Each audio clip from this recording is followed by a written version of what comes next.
Hello, Sooner Nation. This is kind of on a fly Sooner cast, just because Steve has his regular job that he because of the weather is like he's on call the whole time. So we he just texted me and said like, "Hey, I can do it," and so Yeah. here we are. So Yeah. like I don't have my microphone ready. Oklahoma handles winter weather forecasts really well. Yeah. If you've had the negative experience having to go to Walmart or a grocery store, you see that every person has bought the entire stock of milk, bread. Big dairy, big bread is back out in full force. People love asking me in school administration, "Are we going to be out of school on Thursday and Friday?" I mean, guys, I'm not a meteorologist. It's all everyone in Oklahoma thinks they are. I'm not. And my thing is usually when we think there's going to be a lot of snow, there's not any. And then when we don't think there's going to be very much, we get snowed in for a week. So we'll see. That's what my wife was complaining the other day because she absolutely hates winter because she's a nurse practitioner. So it don't matter what the weather is, like she goes. And what that There's means is I drive her. no virtual days for her. No. So she complains this is her most hated time of the year. And she's like, looks like it's going to be a blizzard on Thursday. I'm like, I don't know if it's going to be a blizzard. I think it's just we might get 1 to 2 inches, if that. Who knows here, but.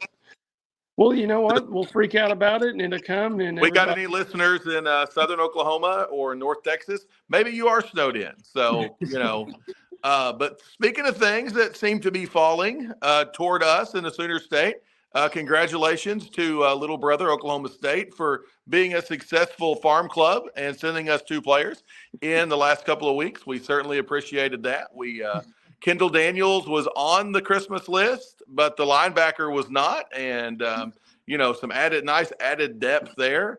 And, unbelievably, after some of our, I guess I'll say fellow media members, even though we're not really media members, just said that the program should absolutely be abolished and Brent should resign and all football processes should be over.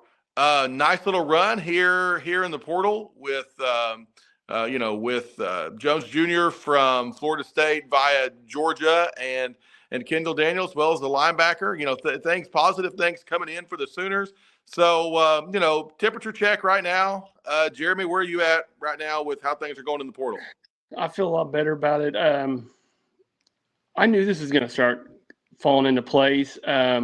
Lots of rumblings out there for the defensive coordinator. If it's who they're thinking it's going to be or the opportunity is going to be, it just makes you think that possibly that is the case because we don't have a defensive coordinator. And I understand we have Brent Venables. He's one of the best defensive minds in college football.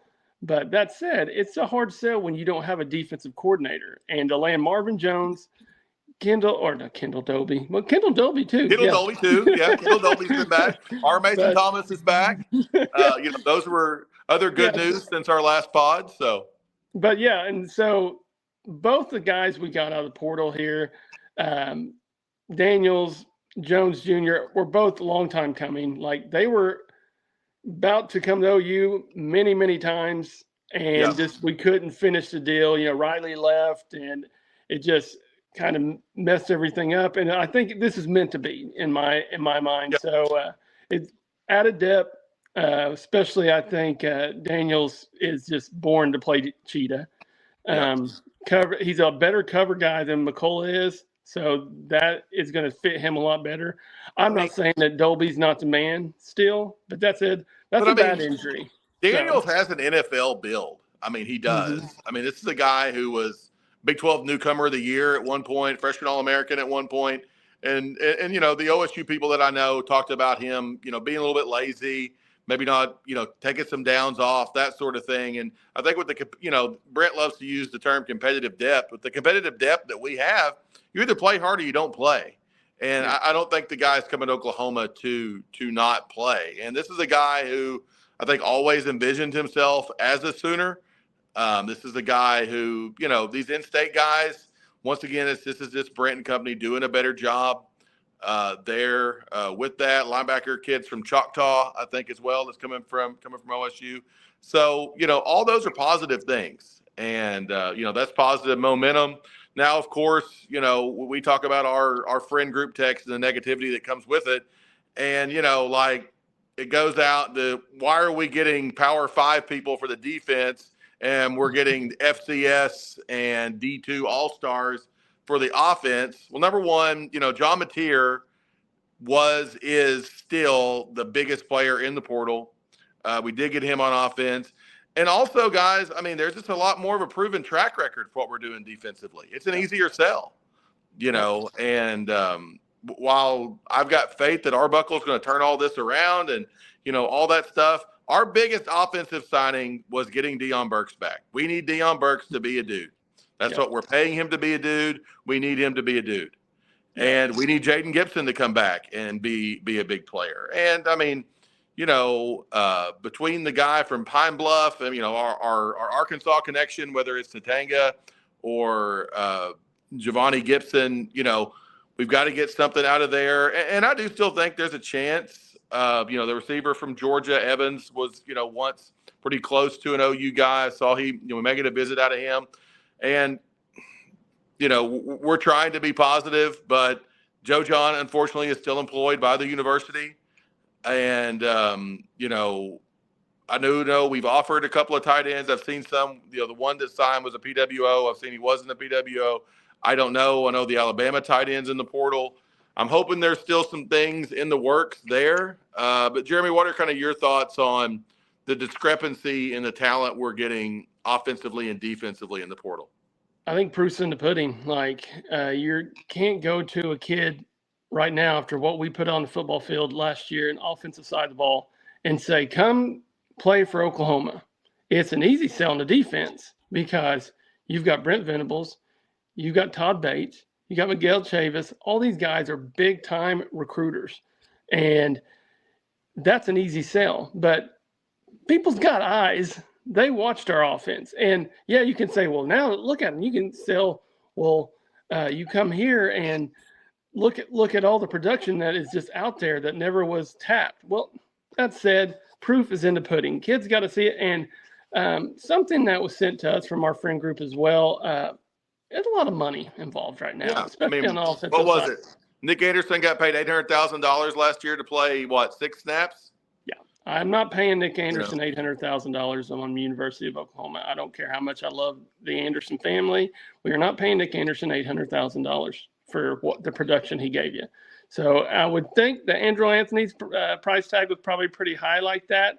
For Rook, I think they were throwing a number out. I don't think it was 800,000, but that said, I heard it was closer to $1 million than $500,000 at Maryland. And that's where he's from. And here's the thing with that, Jeremy, and I do still think we've got holes to fill. If I've still got a wish list, I still would like to have defensively. I think if we can get another corner would be great. I do know we missed out on the one Washington State kid. That would be nice. But offensively, which is where I think most of our heads at with that, still wouldn't mind having another lineman, although I think our linemen are going to be fine. Fasusi tearing it up at the All-American game and all that makes us feel even better there. But we've got to have a tight end. I do think we can use another receiver. Still wouldn't be shocked for there to be another running back leave. And, maybe you feel that. But people will remember there is still the spring portal. That's where we got Dominic Williams last year. I think there's going to be some movement as some coaches continue to move around and some things change. And we're still going to have some defections in the spring too.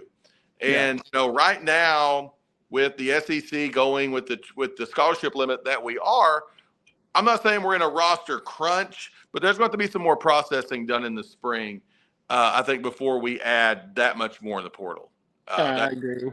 Yeah, I agree. To me, that's kind of where we're at. Jeremy, you talked about a little bit about this. Where do you think things are headed defensive coordinator wise? What does your spidey sense tell you where we are with that? Well, with it not being finalized, I think it's more of a chance than we think with Knowles.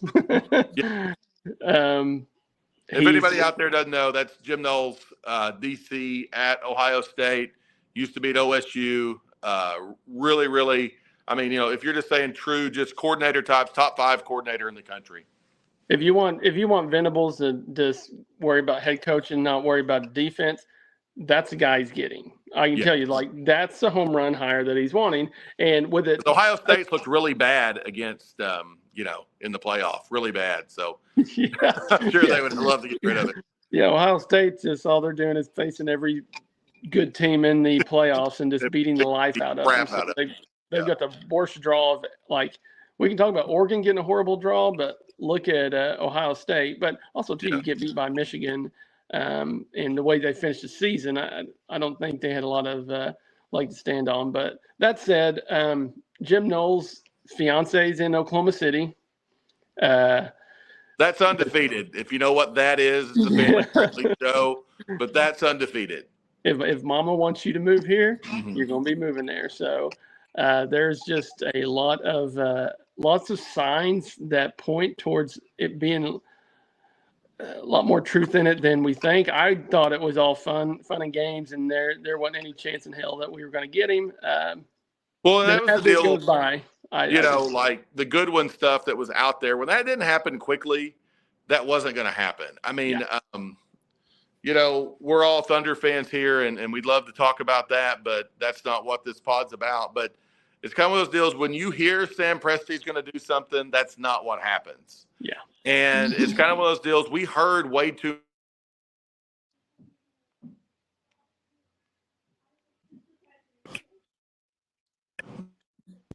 Right. All right, guys. When Steve's fixing his camera right now, but like Steve was talking about, it's well, we're getting him back here. Just a second. Okay.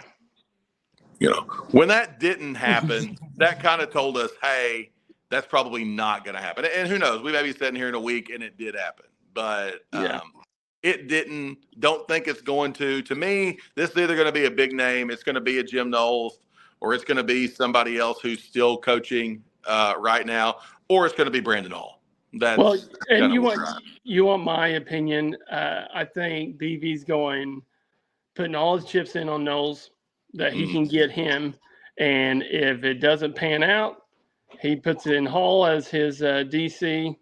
Obviously, Brent's hands are all in that. If it's Knowles, then he is basically given full reign to. And that's, if you look at it, with when Bob Stoops first came, was he helping on the defense? Absolutely, but he had Mike Stoops and Brent Venables, and those are his hands. Yeah. He had his brother. So it's like, if you can't trust your own brother to run your defense, then you're in trouble. So, like, I just think that's what Brent needs to do. He needs to worry about coaching. He needs to worry about time management. That's his job. I mean, there's nothing. I mean, if this is his last year and this is his last hope to save this job, he needs to do whatever he can to make him the best head coach of the University of Oklahoma. So I think Knowles is the only way to go, and he's putting all his chips in there. And if that doesn't work, then Hall's probably going to be it. So, But I don't know. I think we can't go wrong if Venables ends up being like, he's one of the best defensive minds. No, I mean, to me, we're not in a bad situation. I mean, and once again, I do, I'm going to sound like Jim Traber a little bit here, giving it up to myself, but we're going to be better off with Brandon Hall than we would have been with Zach Alley. Because I think we're getting more Brent that way. And Brent is better than Zach Alley right now. That doesn't say Zach Alley's not a good coach. Zach Alley's a good coach. He is. Yeah. I don't mean to sound like I would have been mad if Zach Alley stayed. But that's better. And obviously, if we end up with Jim Knowles, that's an improvement too. But I guess my point is, for all the bedwetting and the sky falling that happened when Brandon Hall went to West Virginia, we're in a better position there. We are, and we're obviously in a better position than we were on offense. Now, I'm not stupid. I know we went 6-7 this year. I know we've got a really tough schedule. But once again, and you're going to hear me say this from now until August, realistically, guys, think about, that was about the worst case scenario that could happen to us offensively, about the absolute worst case scenario. And think about where we finished. And if we can get 3-4 more wins, I think we're all sitting here pretty happy if we're 9-3 or 10-2 next year. You can't watch Fasucci play in the Under Armour game and not get excited. Like, they have moved him, literally played him in the Under Armour at right tackle because that's where our hole is. And remember, Jeremy, he played left tackle in high school. Yeah, he did. So they're moving him to right tackle because that's where he's going to play at OU.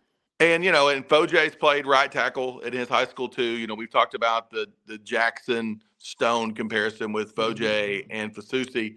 But, if you remember, guys, a couple of weeks ago, we were on here talking and everybody was talking about how low we were ranked in the portal transfer rankings. And I think we were, number 70 something on 3 or whatever. Not that those really matter, but we're up to 12 right now. Yeah. And I'm not going to be happy if OU is number 12 in the country. But if you look at the class we put together with our high school recruiting, with our portal recruiting, and you do a composite of that and compare that, we're back in the top 10. If you could say, okay, what's the average of both of those with everybody else? I realize 12 and 12 is 12, guys. I used to be a math teacher, but where we are and where other people are, like our recruiting is still good. Our development's got to get better. Our decision-making's got to get better, but it's not a personnel problem with recruiting. Maybe it's identifying recruits. Maybe we know it's a lot of health issues, but those are the things that we don't know right now. What we're telling you is our talent acquisition on paper looks pretty good. Yeah. It does. It looks like, a pretty good talent acquisition. And we've got a lot of time before next football season, and Jeremy and I will spend some time talking to you about, kind of some different people in the portal and kind of what our different thoughts are. We're going to have some guests on for us that are going to know even more than Jeremy and I do. But if you're just on here and you're listening and thinking, okay, yeah, this it's the old Ice Cube meme here. Today's a good day, and like it's been a pretty good run these last few weeks. With this lately, though, OU football program, I'm sure something craptacular is going to happen. Like someone's going to go out and use a hard R on the recruiting trail or something like that. I don't know, but we've got some positive momentum rolling right now. Hopefully, we can just continue that. Yeah, it's a tough day on Twitter for the OU haters, and when I say OU haters, I mean the OU fans that. Yeah. It's all negative. I have had a heyday with them on Twitter, so but it's been very speaking fun. Of negative, let's talk a little hoops. There's my dog. There's your dog. Yeah, I mean, woof. That's the exact quote for that game at Bama. For everyone who was like, Goss said we were going to win. Goss was dead wrong. We got our butts kicked in every aspect of that basketball game. And you know why? Lots of things. Alabama's better than we are, number one. Number two, life on the road is tough. Number three, you're as good as your best player is. Fears was a 0 in that first half. Absolute 0. Now, do I blame him? That's a tough environment. No, 100%. Okay? My rear, believe me, I would have been stressed and tight in that situation too. But at the same time, he's got to be better for us to be better. And big game tonight against A&M, 8 o'clock. Hopefully, we watch the Thunder pull out another win at 6, watch them at 8. I won't be doing either. I'm going to be at a high school basketball game, but I will be checking my phone. But hopefully, that's where it's at. I got the DVR set. Let's hope I don't come home and delete them because we lost both of them. Do feel positive. It looks like that A&M's leading scorer is going to be out tonight, according to the SEC medical thing. So that would be a nice bonus. But if that's the case, to me, Jeremy, that moves into a must-win. Before, you've talked about this a lot. I've talked about it some, but we'll give your brother some credit here. Shout out Brad. But got to win your home games. Got to protect home floor.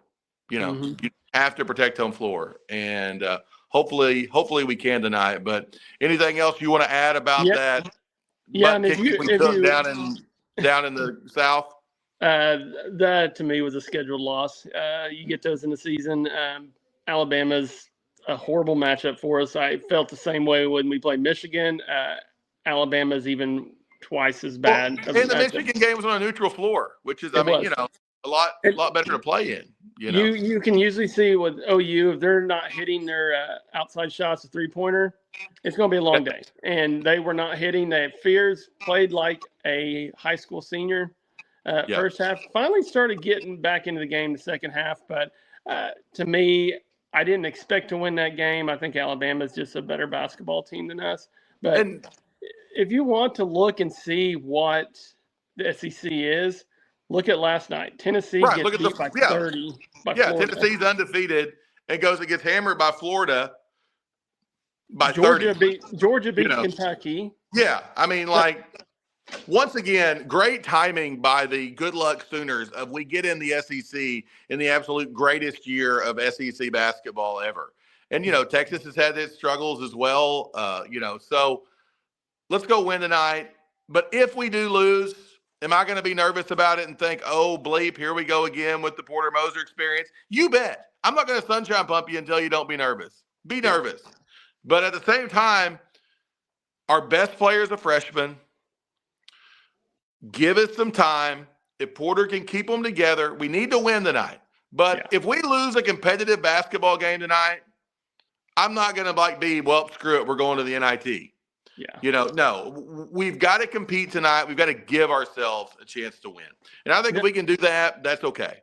Yeah. That's okay. And that's kind of where I'm at. I hear everybody saying, how can you not, you guys have to come support this team. Guys, if they lay a clunker, I look at it in the Bedlam game when they let all the students in for free and it was standing room only, and the most people you ever see in LNC ever. And they played probably one of the worst basketball games they ever played.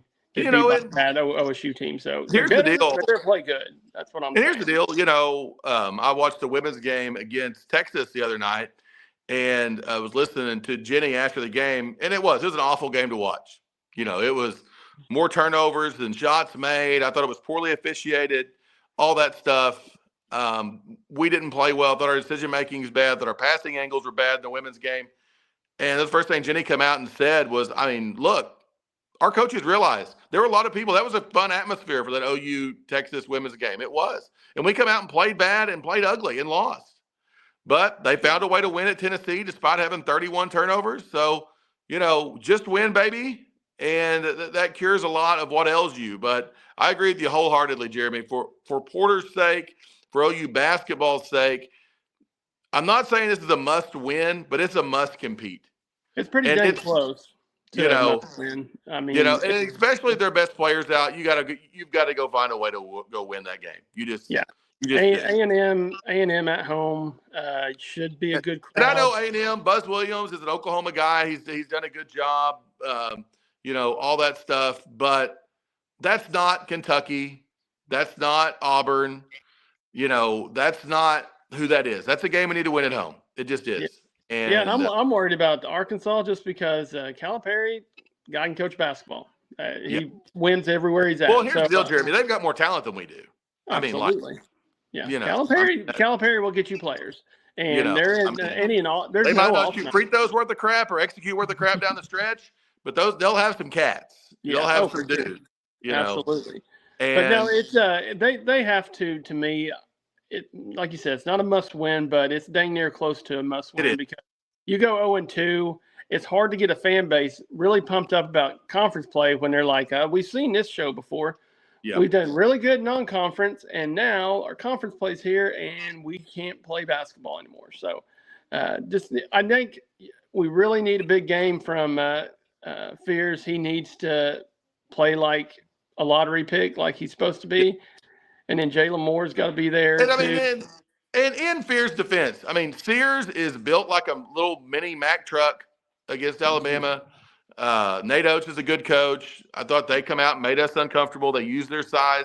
My biggest issue Saturday, other than just general suckage, was, defensively, our rotations were terrible. It was like, we both got middle school girls who play basketball, and there was some middle school girl basketball out there you break one person down, there's no help side. There's no, okay, make them make two passes out of this. It was just like, we're going to rotate at once. We're going to play single side. We're going to lift fake. We're going to get to the hole, and we're either going to dunk it or we're going to have a one help down, kick out to a wide open three. Yeah. And, the two things in basketball you can't let beat you are shots at the rim and standstill threes. And that's all Alabama shot. Yeah. And I know Porter's a good defensive coach. Porter knows that, and he ingrains that in. We've got to do a better job of that. There was a chance Alabama could have scored 120 on us on Saturday. It was. Hopefully, it was better days ahead. Hopefully, I think we're going to know more after tonight. Absolutely. Hopefully, the next time we're on here, we're talking about some bounce back and some toughness. But because that Georgia game got a little bit tougher now. Looking at it. So. Yeah. Right. Anything else, Jeremy, you want to hit on before we sign off here tonight? No, just a quick pod because of Snowgeddon, I guess. So yeah.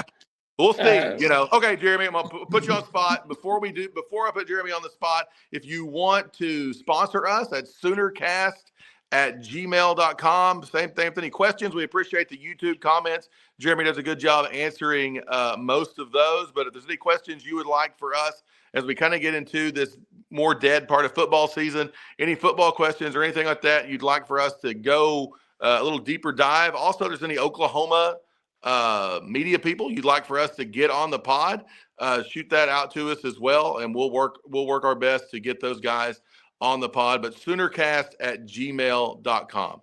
And Jeremy, my question for you is, putting you on the spot, how much snow are we getting in Collinsville, Oklahoma, where Jeremy is?